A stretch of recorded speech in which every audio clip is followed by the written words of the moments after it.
Hello students, very very good morning and welcome to Brampton institute. आज से मैं आपके सामने एक न्यू सीरीज़ लेकर आ रही हूँ, सॉल्व दिस क्वेरी। वो क्वेश्चन जो मुझसे सॉल्व नहीं हो रहे, मैं आपसे पूछ रही हूँ। एक्चुअली हम एजुकेशन का काम कर रहे हैं, पिछले काफ़ी सालों से मैं कितनी बार डिस्कस कर चुकी हूँ। तो आजकल जो मेरे पास न्यू कोर्सेज़ हैं वो हैं early childhood care education course as well as first aid course, nanny हम करवा ही रहे हैं। उसके अलावा शॉर्ट टर्म कोर्सेज, वो सब आपको पता ही है। तो ये सब तो चलता ही रहता है, लेकिन मेरे पास जो न्यू इश्यूज़ हैं जिनका जो काफ़ी टाइम से मतलब हमारे समाज में ऐसा हो रहा है और हम देख रहे हैं, चल रहा है, लेकिन अब मैं उसकी एजुकेशन दे रही हूँ, तो उसके हिसाब से मुझे लगता है कि मुझे इन क्वेश्चंस को आपके सामने रख देना चाहिए जो मुझे विचलित करते हैं। आई थिंक कि आपके पास उनका कोई ना कोई आंसर अवश्य होगा।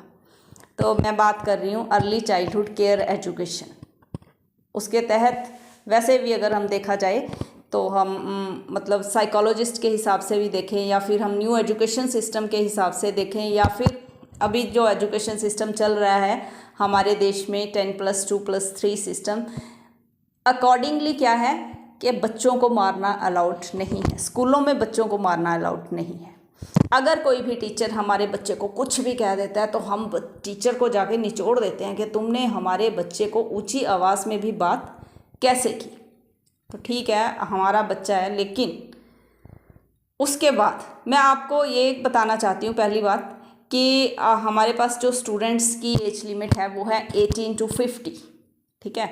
और 18 to 50 वाले जो स्टूडेंट्स हैं उनकी स्टूडेंट मैं भी हूँ, क्योंकि मैं भी खुद को समझती हूँ कि मैं उनसे बहुत कुछ सीख लेती हूँ। उनको करवाते करवाते हमें बहुत कुछ पता चल जाता है उनकी नॉलेज के हिसाब से भी।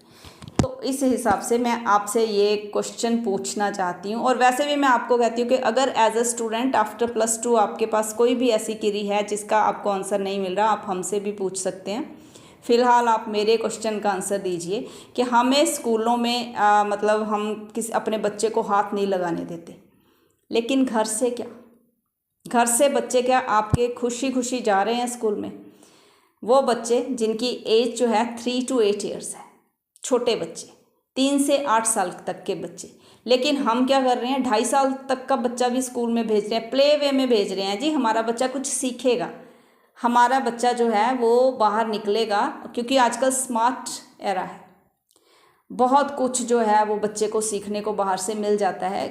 Fact can't be denied. लेकिन मैं ये पूछ रही हूँ, जब सुबह सुबह बस आ जाती है, 6 बजे आ गई बस, या फिर 6:30 बस आ गई, हम बच्चे को कैसे स्कूल भेज रहे हैं या प्ले वे में भेज रहे हैं, किस तरह से, कैसे उठाते हैं हम उसे, किस तरह से हम मतलब बच्चे को थप्पड़ मार के आप उठा रहे हो, फिर उसको ज़बरदस्ती नहला रहे हो या नहीं भी नहला रहे, फिर हम उसको ऐसे ही पैक करके स्कूल भेज रहे हैं, because we are also working in the families, both partners are working, husband wife दोनों जॉब कर रहे हैं।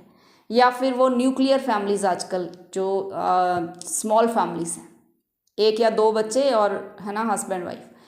मान लीजिए कि हम जॉइंट फैमिली में रहते हैं, तो भी माँ जो है वो सुबह सुबह छोड़ के जा रही है, ये उसकी मजबूरी है, उसे जाना ही पड़ेगा, क्योंकि एवरीथिंग इज रिक्वायर्ड। अगर हम अपनी सिचुएशन को नॉर्मल बनाने, अपना मतलब अपनी रूटीन हमारी कोई ख़राब ना करे उस चक्कर में, और हमें स्कूल में भी हमें बच्चों को भेजना है क्योंकि पीछे से कौन देखेगा उनको, या फिर कुछ भी रीज़न ले लो, हम चाहते हैं कि वो छोटी उम्र में बहुत कुछ सीख जाए, तो हम क्या करते हैं,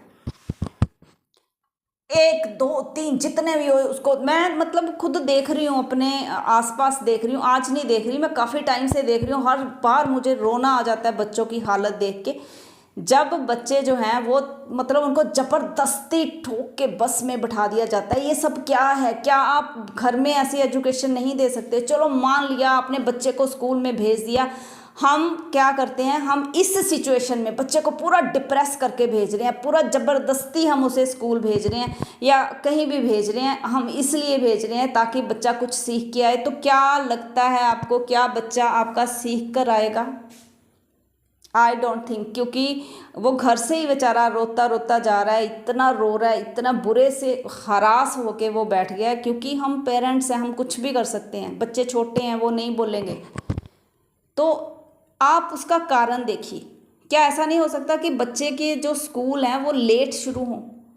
आई थिंक नहीं हो सकता, क्योंकि अगर होगा तो पेरेंट्स को एक्सेप्ट नहीं होगा, क्योंकि उनको खुद भी तो अपना टाइम पे जाना है। तो क्या सोल्यूशन है? मुझे कोई सॉल्यूशन समझ नहीं आया। मुझे इतना ज़रूर पता है कि हम बच्चे को मतलब इतनी बुरी तरह से ट्रीट कर रहे हैं, लेकिन हम नहीं चाहते कि उसे आगे जो है टीचर्स पे पूरी रिस्पॉन्सिबिलिटी। कई बार बच्चा खा के जा रहा है, कई बार नहीं खा के जा रहा, थप्पड़ तो खा ही रहा है, लेकिन हम चाहते हैं कि हमारा बच्चा जो है खाना पैक करके हमने दे दिया, फिर स्कूल से खा के आएगा। ये रिस्पॉन्सिबिलिटी टीचर्स की है। आप अपने एक बच्चे को नहीं संभाल पा रहे हो, टीचर्स को क्लास में 30 या 35 या जितने भी स्टूडेंट्स होते होंगे क्लास में, उन सभी को देखना है। और फिर हम टीचर्स के ऊपर जाके बरस रहे हैं। क्योंकि मैं ये सब इसलिए बोल रही हूँ, मेरे पास जो स्टूडेंट्स हैं, मैं ऑलरेडी बता चुकी हूँ, अप टू 50 ईयर्स। तो मेरे पास स्कूल्स के टीचर्स भी आ जाते हैं कई बार। मतलब हमारी स्टडी ऐसी है, तो काफ़ी कुछ पता चलता रहता है, बच्चों का हाल पता चलता रहता है। तो ये सब मुझे तो विचलित करता है। लेकिन मैं एक बात अवश्य जानती हूँ कि if we give a little love to a child, will get a great deal back. एक छोटा बच्चा ही है जो कि प्यार की बहुत बड़ी कीमत हमें दे देता है।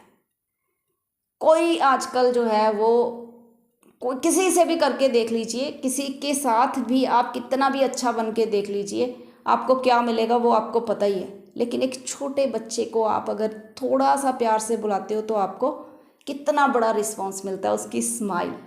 और इस स्माइल के लिए हम उस बच्चे का, आई डोंट थिंक के फ्यूचर जो है हमें इस तरह से स्टार्ट करना चाहिए। कोई और मतलब तरीका ढूंढिए, solve this query. Thank you very much.